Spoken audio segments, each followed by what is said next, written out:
Hello friends, I am Viransh Dave और मैं आप सब लोगों का स्वागत करता हूँ जिज्ञासा चैनल पे। पिछले कुछ दिनों से हम रशिया और यूक्रेन के बीच जो आर्म्ड कन्फ्लिक्ट हो रही है उसके बारे में सुनते आ रहे हैं। तो मैंने सोचा कि क्यों ना सांस्कृतिक जो संपत्ति होती है और सांस्कृतिक धरोहर होती है उस पर मैं वीडियो बनाऊँ कि कैसे आर्म्ड कन्फ्लिक्ट के दौरान सांस्कृतिक संपत्ति को संरक्षित किया जाता है। क्या कोई ऐसा अंतर्राष्ट्रीय कानून है जो सांस्कृतिक धरोहर को संरक्षित करता है? ये सब हम जानेंगे इस वीडियो में। ये मेरे बारे में आप पढ़ सकते हैं वीडियो को पॉज करके।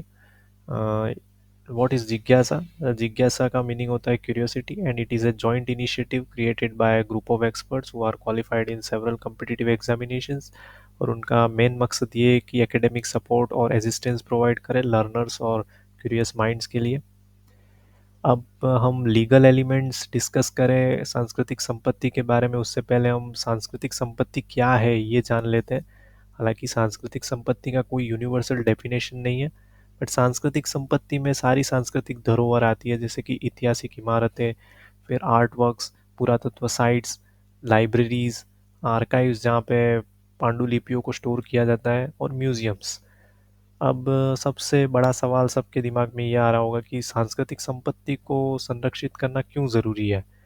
एक्चुअली सांस्कृतिक संपत्ति एक जनरेशन से दूसरे जनरेशन पास ऑन होती है। और ये कैसे प्रदर्शित होती है? ये प्रदर्शित होती है लोगों के कस्टम्स, उनके practices, places, objects, artistic endeavours, values से। और जब कभी भी कोई आर्म्ड कन्फ्लिक्ट होता है तब लोगों की आइडेंटिटी डिस्ट्रॉय हो जाती है, और उस समय सांस्कृतिक संपत्ति उनकी आइडेंटिटीज़ को रीएस्टेब्लिश करने में काम आती है और कम्युनिटीज़ को रीबिल्ड करने में काम आता है। तो सांस्कृतिक संपत्ति जो होती है वो लोगों के पास्ट को प्रेजेंट से और फ्यूचर से जोड़ती है। अब ऐसे बहुत सारे इश्यूज है जिसमें अंतर्राष्ट्रीय कानून बने हुए हैं, पर सांस्कृतिक संपत्ति को कैसे संरक्षित किया जाए आर्म्ड कन्फ्लिक्ट के दौरान, उस पे पहला अंतर्राष्ट्रीय कानून 1954 में हाग में बना था, जो नेदरलैंड्स में स्थित है। और इसके दो प्रोटोकॉल्स हैं, 1954 का और 1999 का। 99 में फर्दर प्रोविजंस ऐड किए गए थे। करंटली 133, दैट इज़ 133 स्टेट्स है जिन्होंने साइन और रेटिफाई किया है इस कन्वेंशन को। और इस कन्वेंशन के अनुसार सांस्कृतिक संपत्ति में क्या क्या आता है, जैसे कि फर्स्ट, मूवेबल और इमूवेबल प्रॉपर्टी। मूवेबल प्रॉपर्टी मतलब जिसको एक स्थान से दूसरे स्थान ले जाया जा सके, जैसे कि पेंटिंग्स हो गए, स्कल्पचर्स हो गए, फिर पांडुलिपियाँ हो गई, बुक्स हो गई, एक्सेट्रा। इमूवेबल प्रॉपर्टी में आर्कियोलॉजिकल साइट जैसे पुरातत्व साइट्स जिसे कहा जाता है, फिर ऐतिहासिक इमारतें, वो सारी चीज़ें आती है, आर्किटेक्चरल बिल्डिंग्स आती है।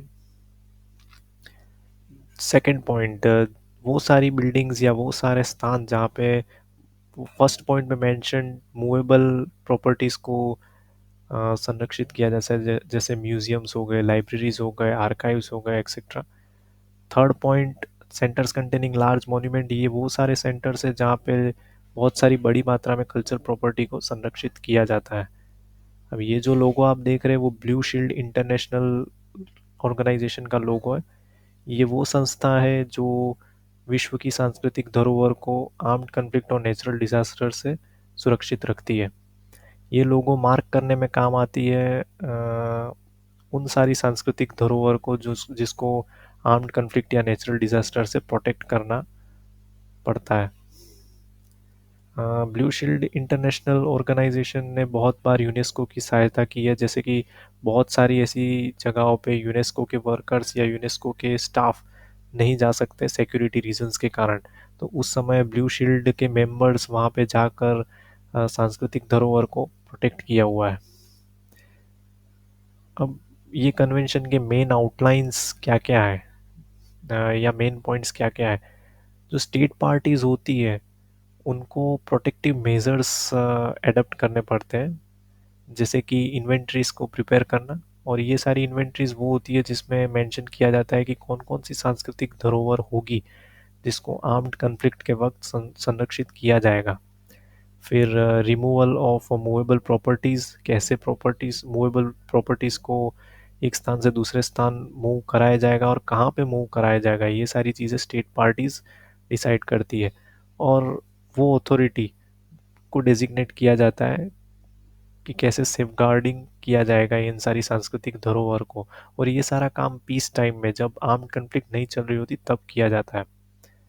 अब स्टेट पार्टी के लिए ये ज़रूरी है कि वो सांस्कृतिक विरासत या सांस्कृतिक संपत्ति को रिस्पेक्ट करें, ना कि वो सांस्कृतिक संपत्ति जो उनके टेरिटरी में बिलोंग करती है, क्योंकि वो तो वो रिस्पेक्ट करेंगे ही, बट वो भी सांस्कृतिक संपत्ति जो दूसरे टेरिटरीज में बिलोंग करती है, तभी इस कन्वेंशन का उद्देश्य पूरा हो सकता है।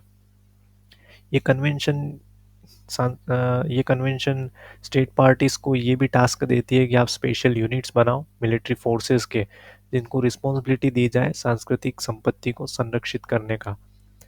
फिर अगर कन्वेंशन में कोई ब्रीच होता है तो स्टेट पार्टीज ही ये ऑथराइज्ड होती है इम्प्लीमेंट करने के लिए कि कोई क्रिमिनल सैंक्शंस लगाए कि नहीं। इंटरनेशनल क्रिमिनल कोर्ट जो रोम स्टेट्यूट के अधीन बना हुआ है, उन्होंने बहुत सारे ऐसे क्रिमिनल्स को प्रोसिक्यूट किया है जिन्होंने सांस्कृतिक धरोहर को नुकसान पहुंचाया है। अब ये स्टेट पार्टीज का एक काम होता है कन्वेंशन को प्रमोट करना, जैसे जनरल पब्लिक को प्रमोट किया जाता है ताकि वो उनमें अवेयरनेस क्रिएट कर सके। फिर कल्चरल हेरिटेज प्रोफेशनल जो होते हैं उनको ट्रेनिंग दी जा सके, मिलिट्री को ट्रेनिंग दी जा सके, और एनफोर्समेंट जो एजेंसीज होती है जो लॉ एनफोर्स करती है उनको भी प्रॉपर ट्रेनिंग दी जा सके। अब 1954 का जो हैग कन्वेंशन है वो सबसे पहला नहीं था, इसलिए हमें ऐतिहासिक जो इसका इवोल्यूशन है वो जानना बहुत ज़रूरी है, इसका इतिहास जानना ज़रूरी है। हाग कन्वेंशन जो 1899 और 1907 का था, वो उसने फाउंडेशन स्टोन लेड किया 1954 हाग कन्वेंशन के लिए। और उसमें 27 और 56 नंबर का जो आर्टिकल है उसमें ये मेंशन किया हुआ है कि जो पार्टी होती है, जो अटैकिंग पार्टी होती है, उनको हिस्टोरिकल मॉन्यूमेंट्स और एजुकेशनल इंस्टीट्यूशन जैसे धरोहर को अटैक नहीं करना चाहिए। और ये सारी लिस्ट जो स्टेट पार्टी होती है उनको बना के प्रेजेंट करनी पड़ती है। हालांकि ये जो कन्वेंशंस थे वो इतने सक्सेसफुल नहीं रहे थे, उसका कारण ये है कि पार्टिसिपेटरी क्लोज सारे मेंबर्स जो इसके पार्टिसिपेंट्स थे उन पे ये लागू होता था और बहुत सारे मेंबर्स नहीं देता। इसका कारण इसी के कारण पहले विश्व युद्ध में बहुत सारे सांस्कृतिक धरोहर को नुकसान हुआ। निकोलस रोरिक ऐसे पहले स्कॉलर थे जिन्होंने एक मूवमेंट चालू किया था जिसका मेन उद्देश्य था कल्चरल ऑब्जेक्ट्स को डिफेंड करना। और 1930 के आसपास रोरिक अपने कलीग के साथ एक ड्राफ्ट प्रिपेयर करते हैं और इस ड्राफ्ट को अप्रूवल मिलता है कमिटी फॉर म्यूजियम अफेयर्स से, जो लीग ऑफ नेशंस की इम्पोर्टेंट कमिटी थी। इस ड्राफ्ट को अप्रूवल पान अमेरिकन यूनियन की कमिटी से भी मिला और ये पैक्ट 21 देशों ने साइन किया और रेटिफाई किया 1935 में। और ये 21 देश थे नॉर्थ, सेंट्रल और साउथ अमेरिका के। ये है निकोलस रोरिक। इनका जो रोरिक पैक्ट था वो भी एक फाउंडेशन स्टोन था 1954 के हाग कन्वेंशन के लिए। इन्होंने एक बैनर भी बनाया था जिसमें 3 रेड डॉट्स है, आप देख सकते हैं। फर्स्ट रेड डॉट जो है वो आर्ट के लिए, सेकंड साइंस के लिए और थर्ड रिलीजन के लिए। और ये सराउंड किया हुआ है एक बड़े सर्कल से। और ये बड़ा सर्कल जो है वो टोटलिटी को रिप्रेजेंट करता है, मतलब art, science and culture in its totality. और इसे बैनर ऑफ पीस कहा जाता है and this is analogous to red cross culture. अब एक और एक्स्ट्रा इन्फॉर्मेशन में निकोलस रोरिक के बारे में देना चाहूँगा। निकोलस रोरिक और उनकी वाइफ जो थी वो आर्डेंट फॉलोवर थी रामकृष्ण परमहंस और स्वामी विवेकानंद की और उनकी वेदांता फिलोसॉफी की। इन दोनों ने मिलकर एक फिलोसॉफी इनिशिएट की थी जिसका नाम था अग्नि योग फिलोसॉफी। आप ये जान के सरप्राइज होंगे कि निकोलस रोरिक का घनिष्ठ संबंध था हिंदुस्तान से और इन्होंने बहुत सारे साल यहाँ पे बिताए। इनके बेटे जो थे स्वीटेस्वेलो रोरिक, उनकी शादी हुई थी देविका रानी से। Devika Rani was an Bollywood actress and she was grand niece of Rabindranath Tagore. हमने बहुत सारे कन्वेंशंस डिस्कस किए सारे कन्वेंशंस के कुछ ना कुछ लिमिटेशंस रहे, जैसे कि रोरिक पैक्ट था वो भी इतना सक्सेसफुल नहीं हो पाया था।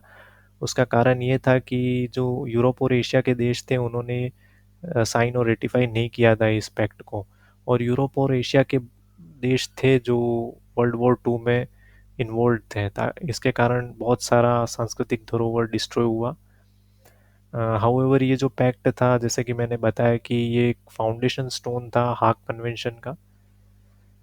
अ, जो हाग कन्वेंशन है उसमें 133 मेंबर्स हैं जिन्होंने साइन और रेटिफाई किया हुआ है, बट ऐसे बहुत सारे कंट्रीज थे जिन्होंने साइन तो कर लिया था कन्वेंशन, बट रेटिफाई करने में बहुत सारा टाइम ज़ाया किया, जैसे यूएस और यूके।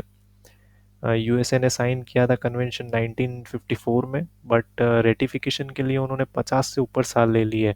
इसका कारण था कोल्ड वॉर जियोपॉलिटिक्स जो उनका सोवियत यूनियन के साथ चल रहा था, और 2009 में जाकर इन्होंने अपने पार्लियामेंट में रेटिफाई किया। ऐसी बहुत सारी ट्रीटीज आई है जो सांस्कृतिक धरोहर को कैसे संरक्षित किया जाए, नेचुरल डिजास्टर्स और आर्म्ड कन्फ्लिक्ट के दौरान उस पर बहुत सारे नियम कानून बनाए, बट स्टिल सांस्कृतिक धरोहर का डिस्ट्रक्शन कंटिन्यू कंटिन्यू रहता है।